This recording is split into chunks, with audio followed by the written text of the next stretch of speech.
3 εκατομμύρια σελίδες εγγράφων, 10 εκατομμύρια δολάρια σε χρέη και μια μόνιμη εντολή απέλασης. Η πλήρης εικόνα της φρικτής ημέρας της κρίσης που κατέστρεψε τη φήμη της Μέγαν Μάρκλ και έσβησε τη Σάρα Φέργκουσον από τη βασιλική ιστορία. Η Μέγαν Μάρκλ κατηγορήθηκε ότι εμπορεύτηκε φωτογραφίες της πριγκίπισσας. Η Σάρα Φέργκουσον απελάθηκε ενώ κρυβόταν στην Ελβετία. Το φιλανθρωπικό του ταμείο έχει μειωθεί από 13 εκατομμύρια δολάρια σε δωρεές σε λιγότερα από 2 εκατομμύρια δολάρια σε 3 χρόνια. Είναι μεγαλύτερο από το «Η Μέγαν δεν έχει πλέον πραγματικό εισόδημα. Έχει περάσει την ακμή της». Η σειρά του Netflix τελείωσε. Δεν υπάρχουν καλά podcast, δεν βγάζουν χρήματα και δεν βλέπω πού θα πάει από εδώ και πέρα. Νομίζω ότι έχει μεγάλο πρόβλημα. Στις 3 Μαρτίου 2026 εκδόθηκε μια κοινή βασιλική διακήρυξη, η οποία σηματοδοτεί την πιο δρυμία δημόσια καταδίκη μελών της οικογένειας Windsor στην ιστορία. Η πριγκίπισσα Άννα, με την πλήρη συνταγματική εξουσία του βασιλιά Καρόλου Τρίτου, καταδίκασε προηγουμένως τις αρπακτικές και παρασιτικές ενέργειες της Μέγαν Μάρκλ και την ηθική εγκατάλειψη της Σάρα Φέργκουσον. Η πριγκίπισσα Άννα, θεματοφύλακας της βασιλικής εξουσίας, εμφανίστηκε δημόσια δίπλα στην απελπισμένη πριγκίπισσα Ευγενία. Η αντίθεση ήταν σπαρακτική. Η Ευγενία φέρεται να υπέφερε από σοβαρή αϊπνία και παρατεταμένο άγχος για εβδομάδες. Αυτή ήταν μια προσεκτικά υπολογισμένη επίδειξη προστατευτικής κυριαρχίας. Η Άννα δεν συνόδευε απλώς την ανιψιά της. Προστάτευε έναν τελευταίο μάρτυρα που είχε αποφασίσει να πει την αλήθεια. Εσωτερικές πηγές λένε ότι η Ευγενία βρίσκεται σε κατάσταση σχεδόν κατάρρευσης, στοιχειωμένη από τον φαύλο κύκλο των ψεμάτων που την ανάγκασαν να πει οι άνθρωποι που κάποτε εμπιστευόταν περισσότερο. Η μητέρα της Σάρα και η πρώην μέντορας της Μέγαν. Η Μέγαν Μάρκλ έχει έναν συγκεκριμένο τύπο ανθρώπου που μπορεί να εκμεταλλευτεί. Όχι άντρες, αλλά ανθρώπους που μπορεί να εκμεταλλευτεί. Αυτή ήταν μια υπολογισμένη επίδειξη προστατευτικής κυριαρχίας. Η Άννα δεν περπατούσε απλώς με μια ανιψιά. Προστάτευε έναν μάρτυρα που είχε τελικά αποφασίσει να πει την αλήθεια. Πηγές εντός της Διαθήκης αναφέρουν ότι η Ευγενία βρισκόταν σε κατάσταση σχεδόν κατάρρευσης, στοιχειωμένη από τη δίνη των ψεμάτων που την ανάγκασαν να πει από αυτούς που κάποτε εμπιστευόταν περισσότερο, τη μητέρα της Σάρα και την πρώην μέντορά της Μέγαν. Η δήλωση του παλατιού, την οποία διάβασε ο Λόρδος Τσάμπερλεν, δεν μάσησε τα λόγια της. Στοχοποίησε 2 γυναίκες που, παρά τη διαφορετική καταγωγή τους, θεωρούνται πλέον από το στέμμα ως μοναδική υπαρξιακή απειλή, τη Μέγαν Μάρκλ και τη Σάρα, δούκισσα της Υόρκης. Η διακήρυξη ανέφερε ότι το στέμμα αναγνωρίζει την τεράστια ψυχολογική πίεση που υπέστησαν οι πριγκίπισσες Μπεατάτρικ και Ευγενία. Σημείωσε ρητά ότι για πολύ καιρό η αφοσίωσή τους στους γονείς τους και το ανοιχτό τους βλέμμα σε νέα μέλη της οικογένειας χρησιμοποιήθηκαν ως όπλα εναντίον τους. Το παλάτι καταδίκασε επίσημα την υπολογισμένη εκμετάλλευση που πραγματοποίησε η δούκισσα του Σάσεξ και τη συστηματική αποτυχία της μητρικής προστασίας από τη Σάρα Φέργκουσον. Η φωνή της πριγκίπισσας Άννας ακούστηκε μέσα από το έγγραφο, δηλώνοντας ότι η εποχή της σιωπής έχει τελειώσει και ότι η ακεραιότητα της γραμμής αίματος απαιτεί την αποκάλυψη όσων αντάλλαξαν την αθωότητα των εγγονών των μοναρχών για κοινωνική μόχλευση και οικονομική ανακούφιση. Το ενημερωτικό δελτίο τονίζει συγκεκριμένα το μοτίβο της Μέγαν. Η έρευνα με επικεφαλή στην πριγκίπισσα Άννα αποκαλύπτει ότι η είσοδος της Μέγαν Μάρκλ στη βασιλική οικογένεια δεν ήταν ένα ρομαντικό παραμύθι, αλλά μια εχθρική κατάληψη της μάρκας. Σύμφωνα με το Internal DOS, η Μέγαν διαθέτει έναν επιθετικό τύπο προσωπικότητας που στοχεύει όχι μόνο σε άνδρες με κοινωνική θέση, αλλά και σε ευάλωτα μέλη της οικογένειας που θα μπορούσαν να χρησιμοποιηθούν ως σημεία εισόδου. Η Ευγενία, ως η πρώτη γαλαζοαίματη που καλωσόρισε πραγματικά τη Μέγαν, έχει πλέον καταθέσει ένορκη δήλωση στο Βασιλικό Πειθαρχικό Δικαστήριο. Περιγράφει λεπτομερώς πώς η Μέγαν την ενόχλησε το 2016, αγνοώντας ότι την προετοίμαζαν για να λειτουργήσει ως γέφυρα προς την Εκατερίνη, την πριγκίπισσα της Ουαλίας, και τελικά προς τον ίδιο τον βασιλιά. Το παλάτι πλέον κατατάσσει την πρώιμη φιλία των Σάσεξ με τους Γιόρκ ως στρατηγική διείσδυση. Η Μέγαν χρησιμοποίησε την καλοσύνη του Eugene για να εξασφαλίσει μια βασιλική άγκυρα, ενώ ταυτόχρονα ενορχίστρωσε τον διαχωρισμό των αδελφών Γιόρκ από τον βασικό θεσμό. Ενώ η Μέγαν παρήχε τον οπλισμό, η Σάρα Φέργκουσον παρήχε την πρόσβαση. Η έκθεση επιβεβαιώνει ότι η Σάρα, οθούμενη από τα χρόνια χρέη πολλών εκατομμυρίων λιρών, έβλεπε τη Μέγαν ως αδελφή ψυχή στην τέχνη της νομισματοποίησης. Οι 2 γυναίκες φέρονται να σχημάτισαν μια σκιώδη συμμαχία για να αξιοποιήσουν τους τίτλους των αδελφών Γιόρκ. Η οργή της Άννας επικεντρώνεται στην αποκάλυψη ότι η Σάρα και η Μέγαν συνεργάστηκαν για να απολυμάνουν το παρελθόν της οικογένειας Γιόρκ. ενώ ταυτόχρονα πουλούσαν τα μυστικά της. Το παλάτι επιβεβαίωσε ότι η Σάρα Φέργκιουσον κρύβεται αυτή τη στιγμή σε μια πολυτελή κλινική υγείας στην Ελβετία, η οποία κοστίζει $24.000 την ημέρα για να αποφύγει τις επιπτώσεις της δημοσιοποίησης εγγράφων 3 εκατομμυρίων σελίδων του Epstein, ενώ παράλληλα παρακαλεί τις κόρες της για δάνεια για να διευθετήσει τα αυξανόμενα δικαστικά της έξοδα.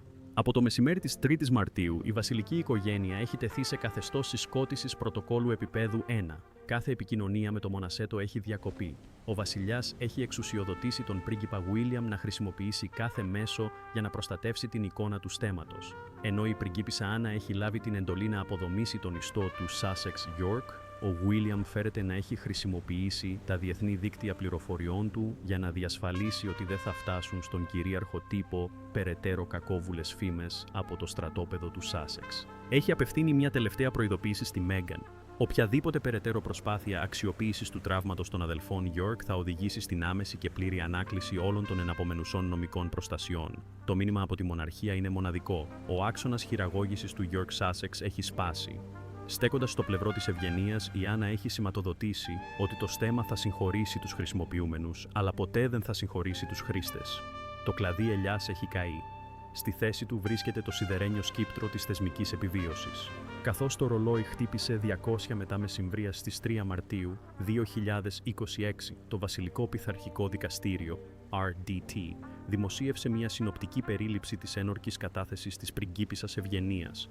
Το έγγραφο, που χαρακτηρίστηκε από τους Palace Insiders ως έντονα επώδυνο, περιγράφει λεπτομερώς τη συστηματική κακοποίηση των αδελφών York από τη Meghan Markle και τη συνενοχή της μητέρας τους, Sarah Ferguson. Για πρώτη φορά, η γλυκιά σύγχρονη ενέργεια που κάποτε προέβαλε η Meghan έχει αναδιατυπωθεί από το θύμα της ως ένα αρπακτικό καμουφλάζ. Η μαρτυρία της Ευγενίας δεν είναι απλώς μια συλλογή αναμνήσεων. Πρόκειται για μια εγκληματολογική αποδόμηση του πώς μια outsider της βασιλικής οικογένειας χρησιμοποίησε τα εσωτερικά ρήγματα μιας οικογένειας για να χτίσει μια πλατφόρμα για τη δική της παγκόσμια φιλοδοξία. Η Ευγενία αφηγείται τις πρώτες της συναντήσεις με τη Meghan Markle με μια βαθιά λύπη. Εκείνη την εποχή περιγράφει ότι θαμπόθηκε από την προνοητικότητα της Meghan. Σε αντίθεση με τα άκαμπτα, αργοκίνητα γρανάζια της Βρετανικής μοναρχίας, η Meghan παρουσίαζε τον εαυτό της ως μια ανάσα καθαρού αέρα, κάποια που τολμούσε να κάνει τα πάντα και διέθετε ένα μεταδοτικό, φιλικό χάρισμα. Η Ευγενία παραδέχεται ότι ήταν η πρώτη που υποστήριξε τη Meghan μέσα στην εταιρεία, μάλιστα ενεργώντας ως η κύρια ενδιάμεση για να τη συστήσει στην Εκατερίνη, την πριγκίπισσα της Ουαλίας.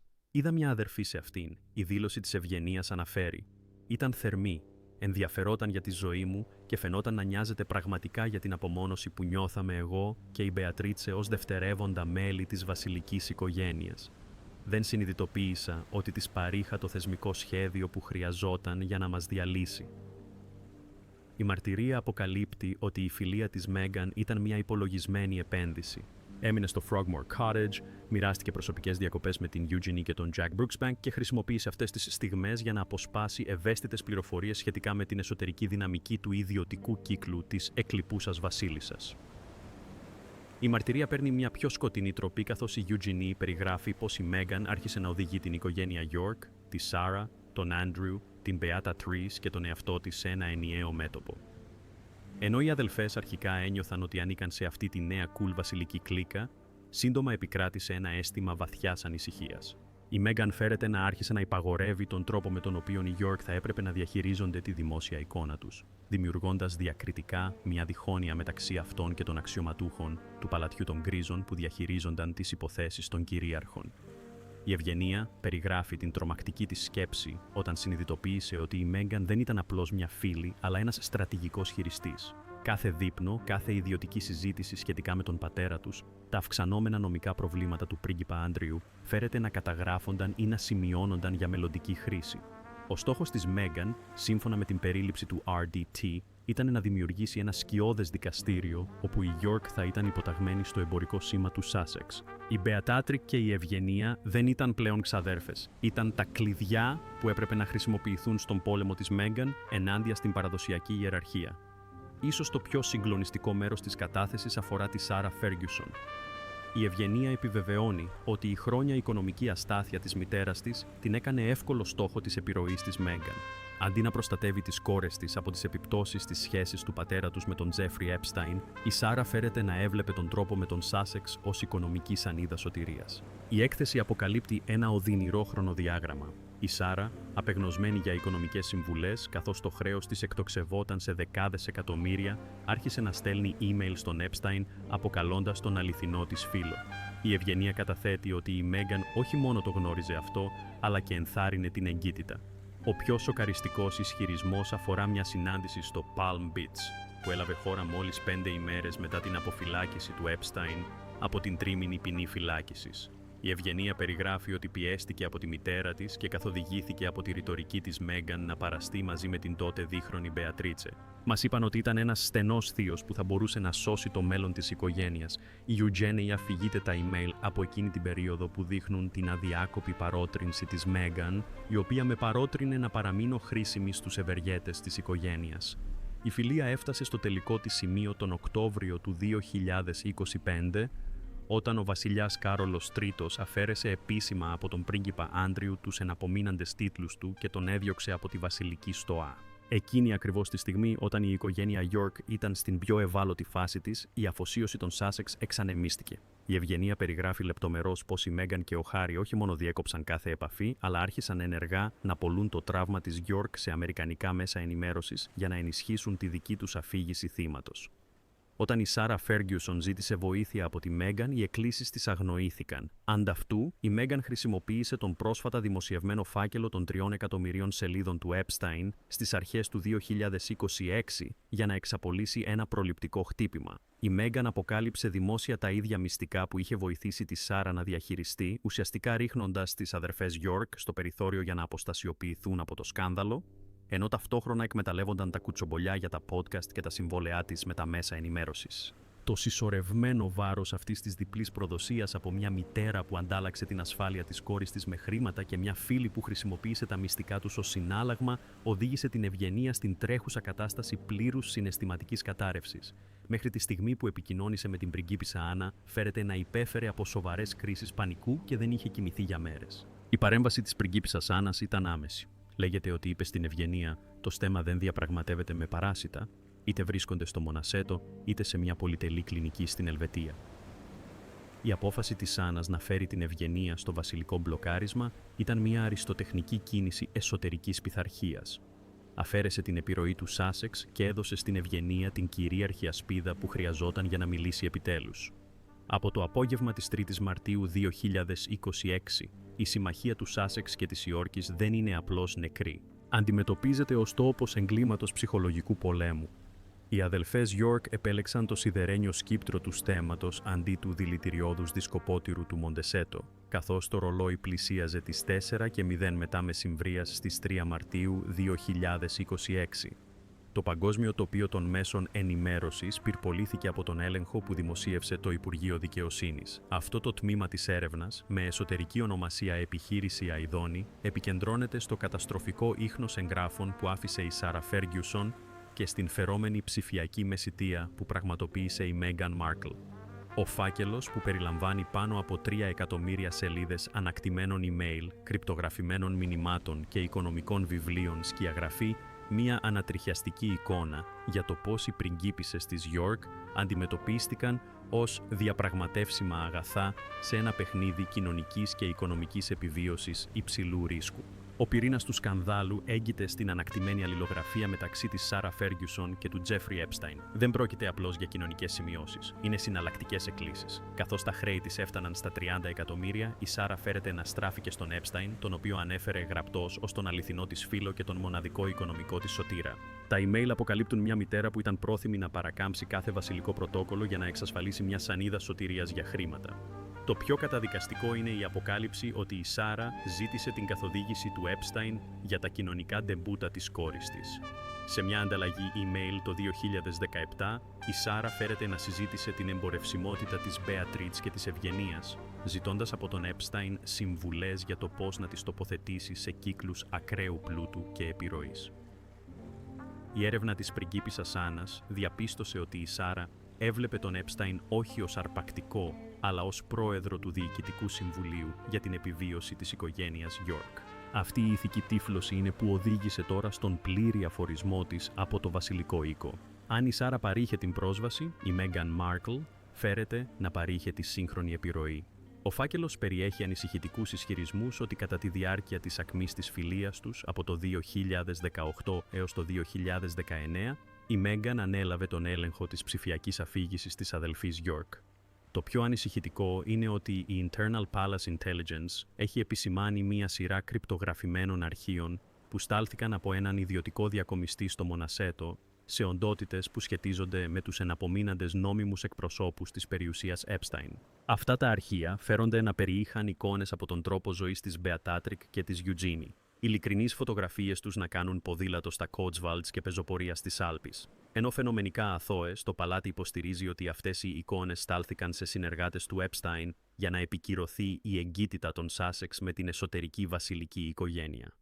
Η Μέγκαν κατηγορείται ότι προώθησε την αθωότητα των αδελφών York για να αποδείξει τη δική της ιδιότητα ως υψηλόβαθμη μέλος της βασιλικής οικογένειας. Επιπλέον, η έρευνα αποκάλυψε μια πρόταση γάμου του 2024 από τη Μέγκαν στην Ευγενία, η οποία της πρότεινε να ενεργήσει ως ειδική βοηθός για μια σειρά από εκδηλώσεις υψηλού εισοδήματος από ανθρωπιστικές γκέι στο Palm Beach, τις οποίες το στέμα πλέον αναγνωρίζει ως απομεινάρια του κοινωνικού δικτύου Epstein-Maxwell. Η ρητορική της Μέγκαν επικεντρώθηκε στην οικονομική ανεξαρτησία, αλλά το RDT τη θεωρεί ως μια προσπάθεια να εκμεταλλευτεί το εμπορικό σήμα της York για το εμπορικό κέρδος των Sussex. Η μαρτυρία της Ευγενίας σχετικά με το ταξίδι στο Palm Beach το 2009 έχει επιβεβαιωθεί από τα δηλωτικά πτήσεων και τις αποδείξεις ξενοδοχείων που βρέθηκαν στον έλεγχο. Το χρονοδιάγραμμα είναι στοιχειωτικό. Μόλις 5 ημέρες μετά την αποφυλάκηση του Jeffrey Epstein από την ποινή φυλάκισης 1 μηνός στη Φλόριντα, η Σάρα Φέργιουσον έφτασε με μια 200χρονη Beatrix και μια 19χρονη Ευγενία. Τα email εκείνης της εβδομάδας δείχνουν μια αδιάκοπη παρότρινση τόσο από τη Σάρα, όσο και από την τότε έμπιστη φίλη της, η οποία αργότερα θα γινόταν στενή συνεργάτηδα της Μέγκαν να κάνουν τα κορίτσια ορατά και ευγνώμονες στον θείο τους Jeffrey. Η τρέχουσα συναισθηματική κατάρρευση της Ευγενίας πηγάζει από τη συνειδητοποίηση ότι η μητέρα της την είχε οδηγήσει σε μια φωλιά με λιοντάρια για χάρη μιας τραπεζικής μεταφοράς.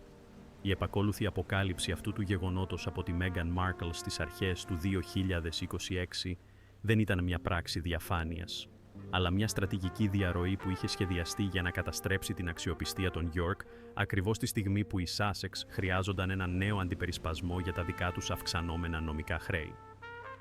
Η πιο εκρηκτική αποκάλυψη της 3ης Μαρτίου αφορά έναν κόκκινο φάκελο ψηφιακής απέτησης που στάλθηκε από το Μονασέτο στο παλάτι στα τέλη του 2025. Η Μέγκαν Μάρκλ φέρεται να προσπάθησε να ανταλλάξει τη σιωπή της σχετικά με τα email του York Epstein με μια τεράστια οικονομική διάσωση. Η συγκεκριμένη απέτηση. Το στέμα πρέπει να αποπληρώσει το ανεξόφλητο χρέος της Μέγκαν προς τον Tyler Perry, το οποίο εκτιμάται σε πάνω από $10 εκατομμύρια σε αντάλλαγμα για τη μη αποκάλυψη των μυστικών οικονομικών καταλόγων της Σάρα Φέργιουσον.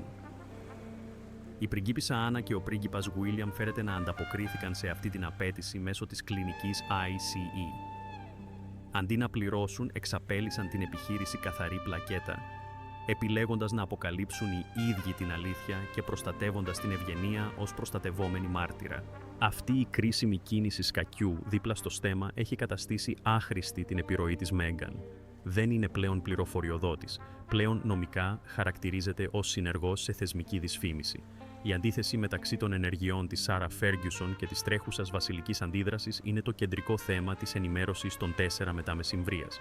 Ενώ η Σάρα βρίσκεται αυτή τη στιγμή σε μια κλινική με κόστος $24.000 την ημέρα, η οποία χρηματοδοτείται ηρωνικά από ένα τελευταίο δάνειο που προσπαθεί να αποσπάσει από τις δικές της τραυματισμένες κόρες, το στέμα έχει παρέμβει ως παρένθετος γονέας. Η οργή της πριγκίπισσας Άννας δεν είναι μόνο επαγγελματική, είναι προσωπική. Έχει δει πως η Μέγκαν Μάρκλ χρησιμοποίησε την ευαλωτότητα του κλάδου της Υόρκης για να σπείρει διχόνοια εντός της μοναρχίας. Η έκθεση καταλήγει στο συμπέρασμα ότι ο στόχος της Μέγκαν ήταν να αποσπάσει την Μπεατρίκη και την Ευγενία από τον βασιλιά, όπως ακριβώς αποσπούσε και τον Χάρη, για να δημιουργήσει μια δευτερεύουσα βασιλική ταυτότητα που θα μπορούσε να ελέγξει. Αναγκάζοντας την Ευγενία σε κατάσταση μισθοφορικής δουλείας για podcast και ντοκιμαντέρ, η Μέγκαν ήλπιζε να χτίσει μια αυτοκρατορία μέσων ενημέρωσης του Sussex της Υόρκης που θα ανταγωνιζόταν το ίδιο το στέμα. Καθώς πέφτει το βράδυ πάνω από το Λονδίνο στις 3 Μαρτίου 2026 και ο φάκελος στέκεται ως μνημείο για μια μισθοφορική μητριαρχία που απέτυχε. Η Σάρα Φέργιουσον είναι απομονωμένη, η Μέγκαν Μάρκλ έχει χρεοκοπήσει από άποψη αξιοπιστίας και οι αδελφές Γιόρκ βρίσκονται επιτέλους, αν και οδυνηρά, υπό την πλήρη προστασία του μονάρχη. Καθώς οι σκιές μακραίνουν πάνω από τη μεγάλη βόλτα στο Windsor το βράδυ της 3ης Μαρτίου 2026, το βασιλικό οίκο μεταβαίνει από μια κατάσταση έρευνας σε μια κατάσταση ολοκληρωτικού θεσμικού πολέμου. Αυτή η φάση, που ενορχιστρώθηκε από τον πρίγκιπα William και υποστηρίχθηκε από τη νέα φρουρά της μοναρχίας, έχει ονομαστεί αποκλεισμός του Windsor. Πρόκειται για μια χειρουργική, πολυεπίπεδη αντίδραση που έχει σχεδιαστεί για να εξουδετερώσει την επιδημία του Sussex York και να παράσχει μια κυρίαρχη ασπίδα για τις πριγκίπισσες Beatrix και Ευγενία. Ο στόχος δεν είναι πλέον η συμφιλίωση, είναι ο απόλυτος περιορισμός της Μέγκαν Μάρκλ και ο μόνιμος παραγωνισμός της Σάρα Φέργιουσον. Ο πρίγκιπας της Ουαλίας, ενεργώντας με μια κλινική ψυχρότητα που έχει ευνηδιάσει ακόμη και ανώτερους αυλικούς, φέρεται να έχει αναλάβει τον άμεσο έλεγχο της διεθνούς νομικής στρατηγικής της οικογένειας. Η οργή του Williams επικεντρώνεται στην προσπάθεια της Μέγκαν να εκμεταλλευτεί το τραύμα των ξαδέρφων του. Πηγές επιβεβαιώνουν ότι ο William έχει χρησιμοποιήσει τις παγκόσμιες διπλωματικές και μυστικές διασυνδέσεις του για να εκδώσει μία μαύρη λίστα εναντίον οποιασδήποτε οντότητας μέσων ενημέρωσης, συμπεριλαμβανομένων των Netflix και Spotify, που διευκολύνει την προσπάθεια εκβιασμού της Μέγκαν. Το στέμμα χρησιμοποιεί το παρελθόν των αδελφών York. Το μήνυμα του Williams προς τον Μονασέτο παραδόθηκε μέσω επίσημης εντολής γραμματείας στις 5:00 μετά μεσημβρίας. Το στέμμα δεν διαπραγματεύεται με εκβιαστές. Οποιαδήποτε περαιτέρω προσπάθεια δυσφήμισης των εγγονών της εκλειπούσας βασίλισσας θα οδηγήσει στην άμεση και πλήρη δέσμευση όλων των εναπομεινάντων περιουσιακών στοιχείων που συνδέονται με το Sussex στο Ηνωμένο Βασίλειο και στην οριστική ανάκληση όλων των νόμιμων προστασιών σε δολάρια. Αυτή η σιδερένια προειδοποίηση ουσιαστικά αποκεφάλισε την προσπάθεια της Μέγκαν να χρησιμοποιήσει την απέτησή της από τον κόκκινο φάκελο για το χρέος των 10 εκατομμυρίων δολαρίων προς τον Τάιλερ Πέρι. Ενώ ο William χειρίζεται την νομική επίθεση, η δούκισσα του Εδιμβούργου, Σόφι, και η πριγκίπισσα της Ουαλίας, Κάθριν, έχουν σχηματίσει μια συναισθηματικά αμυντική περίμετρο. Η Σόφι, που περιγράφεται ως μια τυπική προστατευτική μητρική φιγούρα, έχει εκφράσει ακραία και έντονη αγανάκτηση προς τη Σάρα Φέργιουσον για την έμιστη μητρική της αποτυχία. Η Σόφι φέρεται να έχει αναλάβει την καθημερινή ανάρρωση της Ευγενίας, παρέχοντας τη μητρική σταθερότητα που της επέτρεψε να παραιτηθεί από τον θρόνο της Σάρα υπέρ μιας ελβετικής κλινικής με κόστος 24.000 δολάρια την ημέρα. Η Κάθριν, αν και εξακολουθεί να διαχειρίζεται η ίδια το ταξίδι της υγείας της, υπήρξε ένας πυλώνας ήρεμης δύναμης. Φέρεται να έχει περάσει ώρες σε κατηδίαν διαβούλευση με την Ευγενία στο Adelaide Cottage, ενθαρρύνοντάς την να παραδεχτεί την αλήθεια της πριν η Μέγκαν προλάβει να την πουλήσει.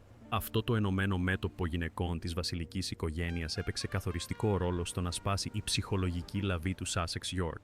Έχουν αναδιατυπώσει το παρελθόν της Ευγενίας, όχι ως σκάνδαλο, αλλά ως μια κατάσταση θεσμικής εκμετάλλευσης από αρπακτικούς ενήλικες. Μια κίνηση που έχει απογυμνώσει τη Μέγκαν από την αφήγηση του θύματος. Ο πρίγκιπας Εδουάρδος, συχνά ο πιο ήσυχος από τους αδελφούς του βασιλιά, έχει σταθεί σε απόλυτη αλληλεγγύη με τη σύζυγό του Σόφι και την αδελφή του Άννα. Σύμφωνα με πληροφορίες, έχει επιβλέψει την ανάκτηση της ιδιοκτησίας για τυχόν εναπομείναντα περιουσιακά στοιχεία που ελέγχονται από το York Cont και τα οποία θα μπορούσαν να αξιοποιηθούν από τη Μέγκαν. Αυτό το σιωπηλό πραξικόπημα διασφαλίζει ότι ούτε η Σάρα ούτε η Μέγκαν δεν μπορούν να έχουν πρόσβαση σε βασιλικά αρχεία, ιδιωτικούς ανταποκριτές ή θεσμικό ιστορικό για να τροφοδοτήσουν τα συμβόλαιά τους με τα μέσα ενημέρωσης. Η πριγκίπισσα Άννα παραμένει η επιβολή, διασφαλίζοντας ότι ο αποκλεισμός του Windsor είναι απόλυτος. Έχει δώσει εντολή ότι κανένα μέλος του βασιλικού προσωπικού που απειλείται με δίωξη βάση του νόμου περί επίσημων μυστικών δεν πρέπει να επικοινωνεί με τους Sussex ή τη Σάρα Φέργιουσον. Το πρωτόκολλο της σιωπής είναι πλέον ο νόμος της χώρας. Μέχρι το βράδυ, το παλάτι επιβεβαίωσε ότι η τελευταία προσπάθεια της Μέγκαν να επικοινωνήσει με την Beatrix και την Ευγενία για να συνεργαστούν σε ένα podcast αντιμετωπίστηκε με ψηφιακό κλείσιμο. Κάθε email και κλήση από τον Μονασέτο υποκλέπτονταν και αρχιοθετούνταν για μελλοντικές νομικές ενέργειες. Η μοναρχία έχει μετατραπεί από μια οικογένεια συναισθημάτων σε μια πειθαρχημένη κρατική οντότητα. Η συμμαχία του York Sussex δεν έχει απλώς ιτηθεί. έχει συστηματικά διαγραφεί από το βασιλικό μέλλον. Μέχρι τη νύχτα της 3ης Μαρτίου 2026, ο αποκλεισμός του Windsor είχε επιτύχει τον πιο καταστροφικό στόχο του, την πλήρη οικονομική ασφυξία της μάρκας Sussex. Καθώς η πριγκίπισσα Άννα και ο πρίγκιπας William συστηματικά διέλυαν τη νομική και κοινωνική θέση της Meghan Markle στο Λονδίνο, οι επιπτώσεις στην Καλιφόρνια έφτασαν σε σημείο πλήρους συστημικής αποτυχίας. Η αφήγηση του ζευγαριού παγκόσμιας βασιλικής εξουσίας έχει αντικατασταθεί από μια ζωφερή πραγματικότητα αυξανόμενων χρεών, ληστρικών πιστωτών και μιας συγκλονιστικής εσωτερικής κατάρρευσης. Το παιχνίδι με τον κόκκινο φάκελο. Η προσπάθεια της Μέγκαν να εκβιάσει το στέμμα για να πληρώσει το χρέος της των $10 εκατομμυρίων στον Tyler Perry όχι μόνο απέτυχε, αλλά πυροδότησε έναν κρατικό έλεγχο που έχει παγώσει τα υπόλοιπα περιουσιακά της στοιχεία που συνδέονται με το Ηνωμένο Βασίλειο. Ο πυρήνας της τρέχουσας κρίσης της Μέγκαν είναι το χρέος του Tyler Perry. Αναφορές από το Μοντεσέτο δείχνουν ότι η περίοδος χάριτος για την επιδότηση πολλών εκατομμυρίων δολαρίων για την ασφάλεια και τον τρόπο ζωής που παρήχε ο μεγιστάνας του Hollywood έχει λήξει. Με την απόλυτη άρνηση του στέμματος να διαπραγματευτεί, η Μέγκαν αντιμετωπίζει τώρα μια κρίση ρευστότητας καταστροφικών διαστάσεων. Η προσπάθειά της να χρησιμοποιήσει την πριγκίπισσα Βεατρίκη και την ευγενία ως εγγύηση για μια νέα σειρά podcast ήταν η τελευταία της ζαριά. Ωστόσο, το ψηφιακό κλίστρο που εφάρμοσε η πριγκίπισσα Άννα έχει καταστήσει άχρηστο το pitch deck της Μέγκαν. Χωρίς τη βασιλική σφραγίδα των αδελφών Ιόρκης, μεγάλες πλατφόρμες streaming φέρονται να έχουν επικαλεστεί ρήτρες ηθικής ατιμίας για να ανακτήσουν προηγούμενες προκαταβολές. Η Μέγκαν φέρεται τώρα να κυνηγέται από αμερικανικές εταιρείες ίσπραξης οφειλών υψηλού επίπεδου. Η περιουσία της ύψους $14 εκατομμυρίων στο Μοντεσέτο, που κάποτε αποτελούσε σύμβολο της απελευθέρωσής της, είναι πλέον ένα επιχρυσωμένο κλουβί με φόρους ακίνητης περιουσίας που έχουν εκκρεμεί κατά εξαψήφιο αριθμό. Η μάρκα Lifestyle Sussex Kitchen, την οποία ήλπιζε ότι θα ήταν η σωτηρία της στο Goop Style, έχει μπλοκαριστεί νομικά τόσο στα δικαστήρια του Ηνωμένου Βασιλείου όσο και τον EPAA. Η Βασιλική Νομική Επιτροπή υποστήριξε με επιτυχία ότι η χρήση του τίτλου του Sussex για την πώληση ειδών πολυτελείας συνιστά θεσμική απάτη. Η Meghan Markle δεν είναι πλέον δούκισσα στα μάτια της αγοράς, είναι ένας οφειλέτης υψηλού κινδύνου χωρίς θεσμική υποστήριξη.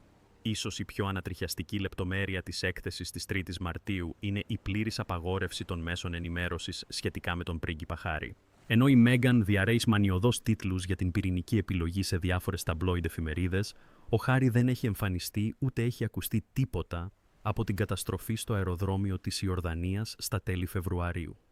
Πηγές κοντά στην οικογένεια Μονασέτο υποδηλώνουν ότι ο Δούκας έχει περιέλθει σε κατάσταση πλήρους ψυχολογικής απομόνωσης. Η ειδοποίηση με κόκκινο φάκελο που έλαβε στο Άμαν, η οποία τον ενημέρωνε ότι η διπλωματική του ιδιότητα είχε ανακληθεί και ο ρόλος του ως συμβούλου κράτους είχε τερματιστεί, φαίνεται να ήταν το τελειωτικό χτύπημα. Υπάρχουν ανεπιβεβαίωτες αναφορές ότι ο Χάρι έχει διακόψει κάθε επικοινωνία με τη νομική ομάδα της Μέγκαν, συνειδητοποιώντας ότι έχει αφοριστεί διοικητικά από τη μόνη ζωή που γνώρισε ποτέ πραγματικά. Ενώ η Μέγκαν μάχεται στα μέσα ενημέρωσης, ο Χάρι είναι ένας άνθρωπος χωρίς πατρίδα, χωρίς τίτλο και προφανώς χωρίς φωνή. Ο σιωπηλός πρίγκιπας είναι τώρα το μεγαλύτερο μειονέκτημα για την εναπομείνασα δύναμη της επωνυμίας της Μέγκαν. Σε μια τελευταία ξέφρενη κίνηση, η Μέγκαν Μάρκλ και η Σάρα Φέργκιουσον φέρεται να επιχείρησαν να σχηματίσουν ένα κοινό σύμφωνο άμυνας μέσω κρυπτογραφημένων μηνυμάτων. Η Σάρα, από το καταφύγιό της στην Ελβετία, με κόστος $24.000 την ημέρα, φέρεται να προσφέρθηκε να επαληθεύσει τους ισχυρισμούς της Μέγκαν για βασιλική κακομεταχείριση, με αντάλλαγμα ένα μερίδιο από τυχόν μελλοντικές συμφωνίες με τα μέσα ενημέρωσης. Ωστόσο, αυτή η συμφωνία των καταραμένων κατέρευσε πριν καν ξεκινήσει. Η Σάρα, πάντα καιροσκόπος, έχει ήδη ξεκινήσει μια στροφή προδοσίας. Συνειδητοποιώντας ότι το στέμμα, με επικεφαλής την Άννα και τον Βίλιαμ, κρατάει όλα τα χαρτιά, η Σάρα φέρεται να άρχισε να μοιράζεται τα μυστικά της Μέγκαν με μεσάζοντες του παλατιού σε μια απεγνωσμένη προσπάθεια να σώσει το τομάρι της. Οι δύο γυναίκες, που κάποτε σχεδίαζαν να εκμεταλλευτούν τις αδελφές York, τώρα διαλύουν η μία την άλλη καθώς γλιστρούν προς την Άβυσσο. Η Μέγκαν Μάρκλ, απομονωμένη στην Καλιφόρνια, και η Σάρα Φέργκιουσον, που κρύβεται στην Ελβετία, είναι τώρα τα δίδυμα πρόσωπα μιας αποτυχημένης βασιλικής εξέγερσης. Η μοναρχία έχει προχωρήσει, αφήνοντάς τες να αντιμετωπίσουν μόνες τους εισπράκτορες χρεών της ιστορίας.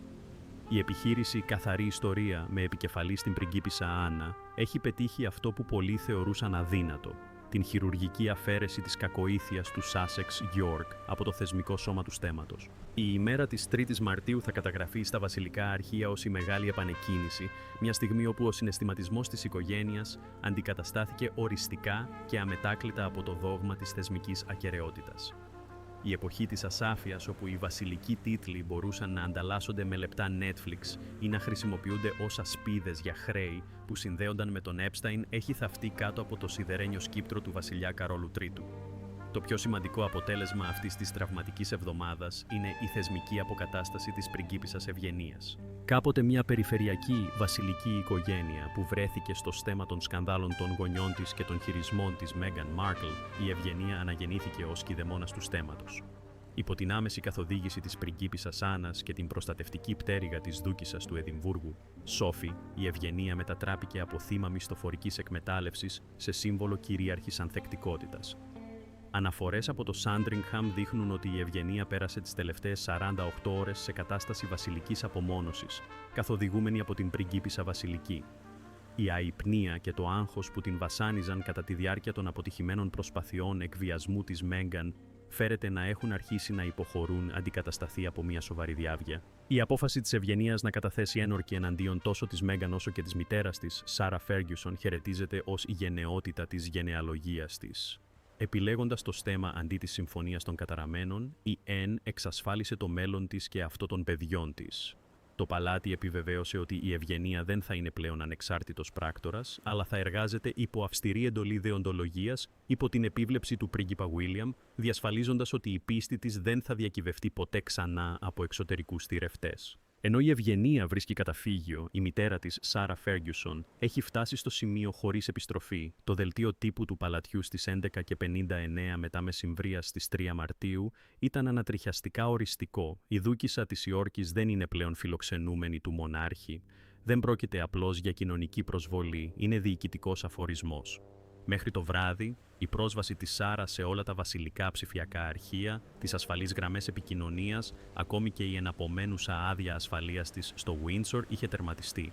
Η ελβετική κλινική όπου κρύβεται αυτή τη στιγμή η Σάρα έχει ενημερωθεί ότι το στέμμα δεν θα αποζημιώσει περαιτέρω έξοδα.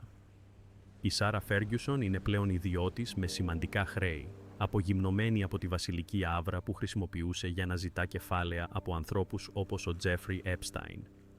Η προσπάθειά της να αλλάξει την προδοσία προσφέροντας τα μυστικά της Μέγκαν στο παλάτι αντιμετωπίστηκε με ένα τυπικό σημείωμα απόρριψης από το Υπουργείο Δικαιοσύνης. Το στέμμα έχει ήδη την αλήθεια.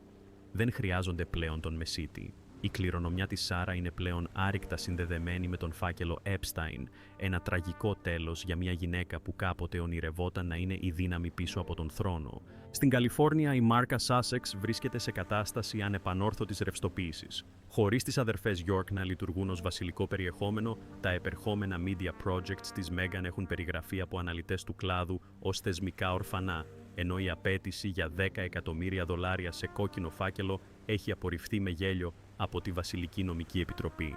Η Μέγαν Μάρκλ αντιμετωπίζει τώρα την τριπλή απειλή της πτώχευσης, των δικαστικών διαφορών και της πλήρους κοινωνικής απομόνωσης. Το πρωτόκολλο σιωπής που εφάρμοσε ο πρίγκιπας Βίλιαμ έχει καταστήσει την πυρηνική επιλογή της Μέγαν, τα επερχόμενα απομνημονεύματά της, ανίσχυρη. Οποιαδήποτε αναφορά σε θεσμικά μυστικά ή σε σκάνδαλα της οικογένειας York θα προκαλέσει πλέον άμεση παγκόσμια δέσμευση περιουσιακών στοιχείων βάσει του νεοεπικαλούμενου νόμου περί κυρίαρχων περιουσιακών στοιχείων του 2025. Η Μέγκαν δεν είναι πλέον η δούκισσα που τόλμησε, είναι η γυναίκα που το παράκανε. Όσο για τον πρίγκιπα Χάρι, η συναισθηματική του χειμερή ανάρκη συνεχίζεται. Παραμένει ένα φάντασμα στη μηχανή. Ένας πρίγκιπας που αντάλλαξε τα πρωτοτόκια του για έναν ρόλο σε ένα σενάριο που έχει πλέον ακυρωθεί από τον τελικό εκτελεστικό παραγωγό, το Βρετανικό κράτος. Τα γεγονότα που οδήγησαν στις 3 Μαρτίου 2026 απέδειξαν ότι η Βρετανική Μοναρχία δεν είναι μια οικογενειακή επιχείρηση προς εκμίσθωση, αλλά μια πειθαρχημένη κρατική οντότητα σχεδιασμένη για επιβίωση. Ο αποκλεισμός του Windsor έχει δημιουργήσει ένα νέο προηγούμενο. Η πίστη είναι το μόνο νόμισμα που γίνεται δεκτό στο παλάτι.